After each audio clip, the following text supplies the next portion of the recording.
ആ എടി എന്താ ഒരു ടെൻഷൻ? എടാ എൻ്റെ അടുത്ത് ഒരു 500 എടുക്കാണ്ടോ? എന്തിനാ ഇപ്പൊ ഒരു 500 കോളേജിൽ ഓണപരിപാടിയായിട്ട് കുറച്ച് പൈസേൻ്റെ ആവശ്യമുണ്ട്.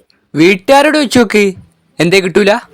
കിട്ടും. ഒരു 500 ചോദിച്ചാൽ 5 മണിക്കൂറിന് ചോദ്യം ഉണ്ടാവും. പിന്നെ രാവിലെ വാങ്ങിയിട്ട് വൈകുന്നേരം കൊടുക്കേണ്ടി വരും. വെറുതെ എന്തിനാ പണിക്ക് പോണേ? ആ എന്നാ ഞാൻ തരാം. ശരിക്കും? ആ എന്തേ വേണ്ടേ?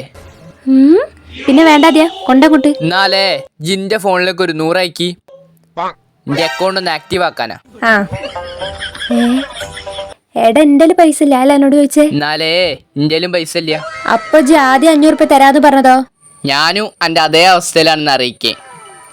ജിയോ വെച്ച് 500 തരാന്ന് പറഞ്ഞാലല്ലേ ജിന്റെ അക്കൗണ്ടിലേക്ക് ഒരു 100 അയക്കുള്ളൂ. അതിനുണ്ട് തെണ്ടി. അപ്പൊ എന്റെ പൈസ എന്റെ അക്കൗണ്ടിലേക്ക് എത്തിക്കാനുള്ള വഴിയല്ല ഇജ്ജ് ഇപ്പൊ നോക്കിയപ്പോ? അതെ, വേറെ ആൾക്കാരെ പൈസ നമ്മളെ പോക്കറ്റിൽ എത്തിക്കാനാണല്ലോ ബിസിനസ്. എന്നോടൊക്കെ ചോദിക്കാൻ വന്ന ഇനിയൊക്കെ കൊല്ലണം. അല്ലാന്ന് വേഗം പുറയിലെ കിട്ടോ, എന്നിട്ട് അവിടെ പോയി തെണ്ടിക്കോ. എന്റെ 5 പൈസ ഇല്ല. പോടാ.